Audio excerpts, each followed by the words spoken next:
Não é tudo, cara. As pessoas são muito centradas naquilo que elas acham que é bom para elas. E, Rafa, quando você falou aqui dessa questão das pessoas que até mesmo ameaçam, isso é algo muito ruim a gente ouvir, né? Como, às vezes, eu escuto, né? Em consultas, enfim, de pais de santos que ameaçam as pessoas, sacerdotes que ameaçam os próprios filhos de orixá. Gente, se você está numa casa de orixá, a pessoa te ameaça você, ameaça a sua família, você é um sem vergonha se você está olhando para a cara desse sacerdote. Porque, assim, as pessoas elas precisam entender qual é o significado do que é sacerdote. Sacerdote não é cultuar ego e vaidade. E as pessoas de orixá, as pessoas no Brasil que cultuam orixá, elas confundem o sacerdócio com estrelismo. Sim. Elas cultuam a divindade que eu chamo que é o ego, a divindade ego deles. Que não pode, não existe isso. Eles cultuam a famosa divindade ego. E isso é a pior coisa que o ser humano pode fazer na vida. Por quê? O ego, ela destrói. Então, o sacerdote, primeira coisa, ele tem que impor respeito. E respeito não significa ser mal educado. Respeito não significa faltar com respeito. Respeitar significa você ser nobre, né? Não é faltar com respeito, é ter respeito. E, às vezes, eu vejo muitas pessoas dizendo que ouviu o próprio sacerdote amaldiçoando, dizendo que a pessoa vai ter problema, dizendo que a pessoa vai ter doença. Gente, pelo amor de Deus, sacerdote que faz isso e está aqui assistindo a live, pelo amor de Deus, mude o seu comportamento, porque você não é filho de orixá. Você, aliás, nem é sacerdote. É um satanás. Você acredita que é alguma coisa, mas sacerdote você não é. E hoje, cara, uma pessoa que faz um papel desse não pode ser chamada de pai. Não, isso é um lixo, para falar a verdade. Pai. Porque um pai não amaldiçoa o filho, uma mãe não amaldiçoa o filho. Então, assim, são muitas coisas que, olha, o Brasil, na verdade, o brasileiro, ele tem um conceito muito... Eu não sei qual que é esse conceito de religiosidade que o brasileiro tem muitas vezes, mas, olha, está muito fora da casinha. Está muito fora de ser um conceito de orixá. Porque quando a gente fala de orixá, a gente fala de amor. Quando a gente fala de orixá, a gente fala, sabe, de vida. A gente fala de emoção. A gente fala de amor. A gente fala de afeto. E é tudo ao contrário do que essas pessoas dão. É tudo ao contrário daquilo que essas pessoas elas prezam na vida delas e na vida dos próprios filhos de orixá delas. Então, gente, ter um sacerdote que amaldiçoa você, eu sempre falo, uma boca que ela amaldiçoa, ela não pode abençoar. Abençoar, é isso aí. Ou ela te abençoa, ou ela te amaldiçoa. Você escolhe. Então, assim, sacerdote, ele tem que entender uma coisa. O que é ser um sacerdote? Ser um sacerdote é você ser um devoto, um servo de algo divino. Então, se eu sou do culto dos orixás, eu sou um servo dos orixás. Eu não sou o pai dos orixás, eu não sou o chefe dos orixás, eu sou um servo deles. Um sacerdote da igreja, ele é o quê? Ele é um servo daquela entidade, daquela divindade que ele acredita. Então, nós que somos sacerdotes do culto dos orixás, nós somos servos dos orixás. E nós estamos aqui na Terra para justamente trazer a paz, trazer a alegria, trazer a satisfação, trazer o prazer para a vida daqueles que nos procuram. Não é você levar para a vida dessas pessoas problemas e mais dificuldades ainda emocionais, mais dificuldades emocionais, desequilíbrios psicológicos, desequilíbrios emocionais, porque é isso que esses sacerdotes fazem. Então, assim, primeiramente, um sacerdote ele tem que ter postura. Não só o sacerdote tem que ter postura, obviamente, como também os seus filhos de santo. Mas sacerdote, para mim, tem que ter postura. Sacerdote não pode ter postura de maluco. Sim. Não pode. Eu Então, já vi assim, sacerdote, mas aqui no meu balcão falar assim para mim: ah, eu tô com uma dor aqui na barriga hoje. Por quê? Porra, essa noite eu recebi uns ataques do Chiquidi. Aí eu falei, porra, o Chiquidi tá. então, na verdade, o brasileiro, nós que aqui no Brasil estamos, muitas vezes nós acreditamos e nós criamos crenças em muitas coisas que, infelizmente, elas só existem na nossa cabeça. É por isso que eu sempre falo da importância de você sempre ser aberto para o novo e ser aberto também para entender e acreditar em coisas que de fato sejam reais, porque isso faz total diferença, né? Eu sempre falo que o saber ele não ocupa espaço. Sim. Aquele ser humano que procura aprender, entender, melhorar, ele só tem a o quê? Ele só tem a evoluir, ele só tem a crescer, ele só tem a prosperar. Aquele ser humano que é cabeça fechada, que quer viver sempre naquele mundinho, acreditar somente naquilo que ele ouviu, ele acaba padecendo naquilo. Acaba padecendo. Então, assim, a gente tem que ser aberto para aprender as coisas, a gente tem que ser aberto também para poder entender quando a gente é errado. Sim, lógico. Tem que ter o discernimento, né, cara? A gente tem que saber a hora certa de fazer as coisas, a hora que errou, de se desculpar, a hora que acertou, falar, porra, essa daqui foi legal. Isso faz parte do ser humano, né, cara? Eu acho que, independente de qualquer coisa, somos todos ser humano e a gente tem que entender o que é certo e o que é errado e praticar aquilo que a gente quer para nós, que é o bem, que é o certo, né? Que é a prosperidade, né? Tem gente que acha que a prosperidade vem com a maldade. Você já viu isso, Mike? Olha, na realidade, eu sempre falo que o ser humano ele tem tudo para poder ser grande na vida, né? O ser humano ele tem tudo para poder crescer. Todos nós, seres humanos, viemos para a Terra com um intuito. Ninguém veio aqui para ficar zanzando, ninguém veio aqui para ficar à toa na Terra. Todo mundo tem uma missão. Sempre falo que nós, seres humanos, nós somos nós somos muito bons para poder questionar. Sim. Mas nós somos muito infelizes para responder. Por quê? A gente não tem resposta de muitas coisas na nossa vida. E é por isso que a gente cultua os orixás, que é para a gente encontrar as respostas que muitas vezes a gente não encontra na nossa vida, no nosso caminhar, e que não é agindo grosseiro, erroneamente, uma pessoa ruim, uma pessoa maldosa, não é agindo com maldade que você vai conseguir se encontrar. Então, a espiritualidade ela é essencial no caminho do ser humano. Lembrando que espiritualidade ela está bem longe do mau caráter, da pessoa que é grosseira, da pessoa que é ruim, da pessoa que é maldosa. Então, é muito complicado. Eu sempre falo que ser sacerdote, Rafa, isso é uma coisa muito, muito interessante. Tem pessoas que nasceram para o sacerdócio.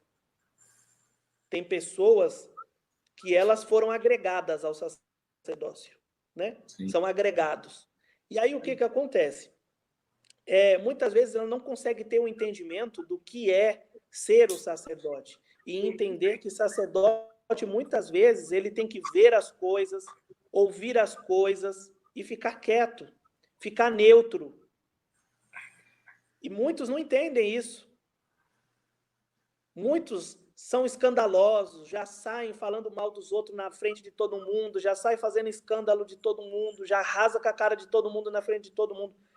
As pessoas precisam ter mais discernimento, porque senão o culto dos orixás ele não vai adiante.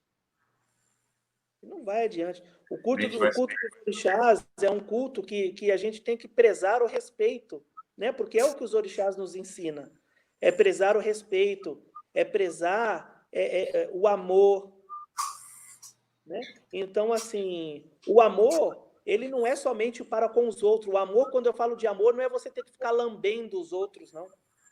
É você primeiro amar a você mesmo. Amar a você mesmo, as suas atitudes. Ter atitudes que sejam nobres, atitudes que de fato fazem a diferença, né? Então, as nossas atitudes, elas são quem vai ditar quem você vai ser na vida, quem você é, né? Então, assim, uma pessoa que cultua orixá e tem atitudes totalmente de ignorante, de estúpido, não cultua orixá. Eu sempre falo, Rafa, que tem duas coisas muito diferentes. Você ter orixá e você cultuar orixá. São coisas totalmente diferentes. Sim. Por isso que eu falo que todo mundo é para orixá, mas nem...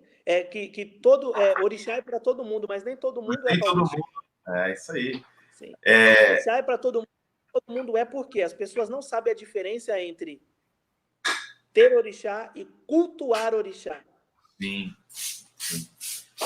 As pessoas misturam muito, né, Mike? Tem muita gente xarope aí que a gente vê, acha que tem o poder, acha que é o cara que voa, eu faço, eu aconteço, Isso daí é loucura da cabeça das pessoas, mas, infelizmente, a gente tem que falar isso e aos poucos a gente repetir, para que as outras pessoas entendam, tá? Que ser um sacerdote, ou ser um pai, ou ser uma mãe de santo não é ter poder de ferrar e nem de ajudar, não é a pessoa que é fera, que faz, acontece, que mata, que morre, não. Você ser um sacerdote, você ser um escravo, ser um representante daquela energia aqui na nossa terra. Só que muita gente não entende isso. Infelizmente, tem gente que vende uma coisa que não é. Eu faço, eu sou fera, eu sou foda, eu aconteço, eu sou o cara, e não é nada disso. O que acontece? Sabe quem são os culpados disso tudo? As pessoas que batem palma para isso, me desculpa. Isso, chegou onde eu queria. As pessoas, elas dão a liberdade para crescer esse ego e essa vaidade na cabeça dos sacerdotes. Sim. Elas são os culpados, as próprias pessoas que idolatram essa pessoa. Uma coisa é você ter... Eu tenho filhos que me amam, que me adoram, que me idolatram, mas sim não porque eu tenho esse ego, essa vaidade, é porque eles gostam do meu trabalho, porque eu faço um bom trabalho. Então, não tem nada a ver com ego e vaidade. Hoje eu vejo pai de santo, mãe de santo, babalaô, Yanifá, Yá não sei quem, tudo cultuando o ego, tudo cultuando a vaidade, cultuando o quê? Eles chegam na macumba dos outros, parece Madonna que está chegando. Parece Pablo Vittar. É isso mesmo. Tem que ter o whisky Red Bull, porque eu só tomo o Red Label, só tomo Red Label com Red Bull. Não pode ser um energético Monster, porque eu não tomo Monster. Eu tomo Red Bull somente. O whisky tem que ser Red Label, Black Label para cima. Se for um whisky ou um conhaque, um Dreyer, eu não tomo. Então, sacerdote quer ficar escolhendo até a comida que vai comer na casa dos outros. Me poupe. Eles querem se sentir a Madonna, Pablo Vittar, ou sei lá quem. Entendeu? Me poupe. Me poupe. Então, assim, essa maluquice do ego e da vaidade não é para sacerdote, gente. Sacerdote é pé no chão. É por isso que eu falo que todo brasileiro que cultua orixá devia ir para a África. Devia ir para a África para viver lá, ficar igual eu fiquei lá 5 meses. Agora que eu acabei de chegar, para viver o que eu vivi, comer o que eu comi, entender a cultura do povo iorubá, porque os orixás são iorubá. Então, todos os seres humanos deveriam conhecer essa cultura e entender que essa cultura ela é maravilhosa, é uma cultura que ensina a gente a viver, é uma cultura que ensina a gente a ser melhor, é uma cultura que ensina a gente a agradecer o nosso chuveiro quente que a gente tem todos os dias para tomar o nosso banho. Porque lá eu tinha que tomar banho de balde, de água fria todo dia. Então, ensinar o ser humano que o culto aos orixás nos ensina a ser nobre, a ser de verdade, a ser pessoas melhores, sem essa vaidade, esse ego. Olha, eu falo que nós que cultuamos orixás, nós temos que ser adaptáveis, nós temos que ser fortes, temos que ser adaptáveis para viver a nossa vida conforme a gente tem que viver, a gente tem que estar bem. A gente tem que Sim. utilizar da melhor forma o momento de vida que a gente está vivendo. Seja ele um momento ruim, um momento desagradável, um momento de perda, um momento de desarmonia. Qualquer seja o momento que a gente esteja vivendo, a gente tem que utilizar desse momento para ser um momento de grandeza, um momento de verdade, um momento de alegria, um momento de satisfação. Então, assim, é muito importante a gente entender essas questões, né? Só rapidinho mandar um beijo aqui para a mãe Michele que está assistindo a gente. Mãe Michele, tamo junto, bebê. Um beijo para a mãe Michele que está assistindo a gente do Rio. Você conhece ela, Mike? Conhece, Caminho de Oxóssi. Mãe Michele.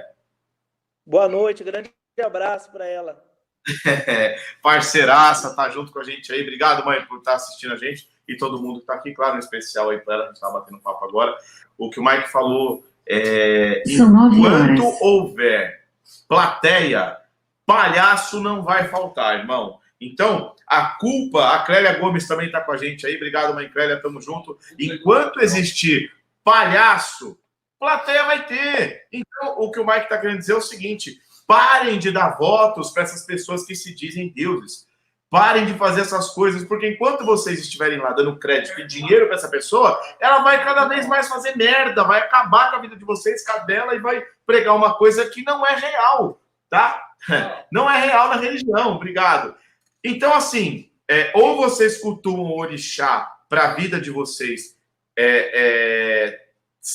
ter um certo conhecimento, uma certa sabedoria, uma certa paz, uma certa energia que falta na sua vida, ou vocês vão cultuar uma festa, vocês vão cultuar uma palhaçada, ou vocês entram para a religião para ser do orixá, ou vocês entram na religião para ser aquela putaria, aquela bagunça, aquela bebedeira, aquela zoeira, aqueles bagulho, aquela loucura. Então, enquanto existirem plateia, palhaços não vão faltar, infelizmente. Mike, na África, a cabala, existe cabala para se descobrir Odu na África? Então, o que acontece? A cabala, ela é de outra cultura que não tem a ver com a cultura dos orixás, tá? A cabala, ela é um outro ensinamento que é tirado dentro da data de nascimento da pessoa, que é uma outra cultura, vem de uma outra cultura, tá? O que acontece? No Brasil, se tem a grande facilidade de pegar a data de nascimento da pessoa, então eles fazem as contas e aí utiliza aquele número que sai, eles relacionam com o Odu do Eren de Logum, ou seja, já misturou outra religião. Por quê? Aí pega o Odu da Cabala. Odu da Cabala. A Cabala não tem Odu, a Cabala tem número. Então, dentro do estudo da Cabala, o 9, ele tem um ensinamento. A Cabala não tem nada a ver com o Odu de Eren de Logum. O Odu que sai, supor, no Eren de Logum, no 9, é o Odu Ossá. Então, o sacerdote, o que ele faz? Ele vai fazer a Cabala, sair o 9 na cabeça. Ele vai colocar Ossá. Vai falar, essa pessoa tem Ossá aqui na cabeça, é uma pessoa complicada, blá, blá, blá. Mas isso não tem nada a ver com Odu e Yorubá. Odu é da cultura Yorubá. Como ele aprendeu dentro dos estudos da Cabala. E aí, dentro da Cabala, não tem como tirar um Odu de uma pessoa de destino, porque Odu não tem a ver com Cabala, gente. Odu é uma coisa, Odu faz parte da cultura Yorubá. Odu faz parte da cultura Yorubá, Odu faz parte do culto de Ifá, e Cabala faz parte de uma outra cultura. É funcional? É funcional. A Cabala fala sobre a sua vida, sim. A Cabala é funcional. Mas não tem a ver com Odu de Eren de Logum, não tem a ver com a cultura Yorubá. Entendeu? Para deixar claro. Aí é que tá. As pessoas, então, misturam o Eren de Logum, misturam a Cabala, misturam tudo e faz aquela salada e quer arrumar a vida da pessoa. Como pode você sentar numa mesa de jogo e você não ter uma direção? você mistura uma religião, mistura outra, mistura Odu, mistura Ebó, mistura o caramba, e ainda assim você quer jogar isso para a vida da pessoa e quer arrumar a vida da pessoa, e tem gente que dá bate palma. Por quê? O que acontece? Essa cabala, ela existe, sim, e como eu falei, ela é funcional. Quem estuda a cabala, eu tenho filhos aqui no meu templo que são muito bons na cabala e que falam a vida da pessoa, mas é dentro da cultura da cabala. Não mistura a cabala com o jogo de búzios, com o Eren de Logum, com o Odu. Por quê? Odu, o que acontece? Odu, ele tem uma questão. Muitas pessoas pensam que quando tira a cabala dela, que está lá o nome, por exemplo, lá tem os 5 na cabeça. Aí o pai de santo, ele junta aqueles 5 que está na cabeça da cabala com o Oxé no jogo de búzios. Aí ele vai e ela tem Oxé, tem Oxum na cabeça. Aí já então, fodeu tudo. Mistura um monte de coisa e isso só tem a dar BO. Porque não é assim que a gente vê um orixá da pessoa. Não é assim que se vê qual orixá que aquela pessoa tem que cultuar. Não é assim que a gente vê qual é o Odu da pessoa. Odu a gente só tem quando a gente se inicia em Ifá, gente. Não tem como você ter Odu jogando um simples jogo de búzios. Odu, ou a gente tem quando a gente inicia no culto de orixá, dentro do Eren de Logum, dependendo do orixá ainda, que possui o oráculo de Eren de Logum, aí a pessoa tem o Odu do Eren de Logum, ou então quando a pessoa se inicia no Ifá, que é quando ela tem o Odu de nascimento dela, o Odu de destino, que é o Odu ao qual essa pessoa vai conseguir ter o manual da vida dela, que ela vai conseguir se orientar e entender mais sobre o destino dela, sobre o que ela veio fazer aqui na Terra. Fora isso, você não tem Odu. O que vem no Odu de consulta é somente um Odu de orientação. É um Odu momentâneo que você está vivendo. Não é porque você está vivendo o Odu. Isso é uma outra questão. A pessoa, eu tô no como é que fala? No Egionilé. Né? Tô no Egionilé. Isso daí, você não está no Egionilé. Porque você não está em Odu.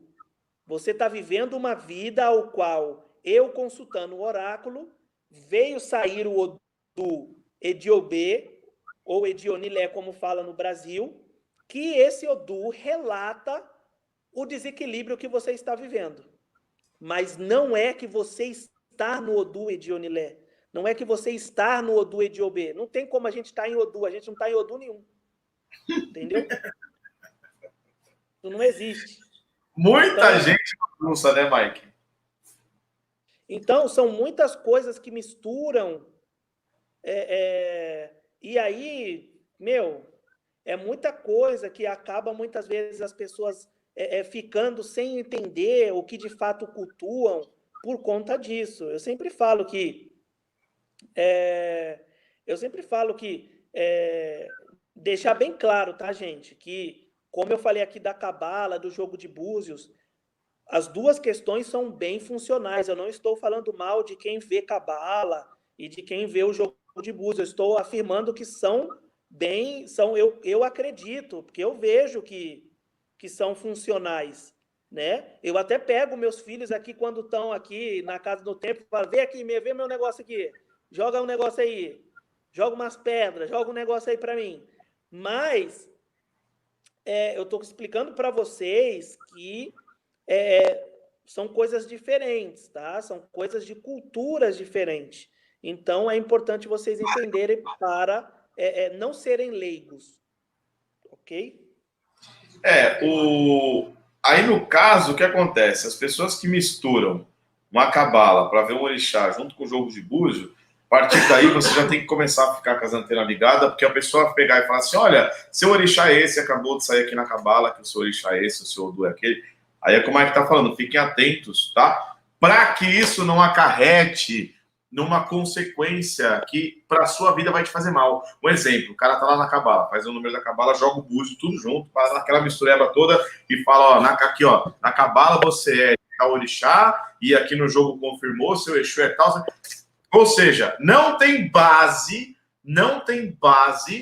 tá? Não tem fundamento, não tem história, não tem nada que diz que aquilo lá tem razão, tá certo. Não tá certo. Aí as pessoas se entregam para aquela, né, situação, e aí vão fazer um santo sem ser o santo, vão tirar um ebó do Odu sem ser o Odu, vão fazer um monte de cagada, vão perder o dinheiro, perder o tempo, e aí adianta reclamar depois?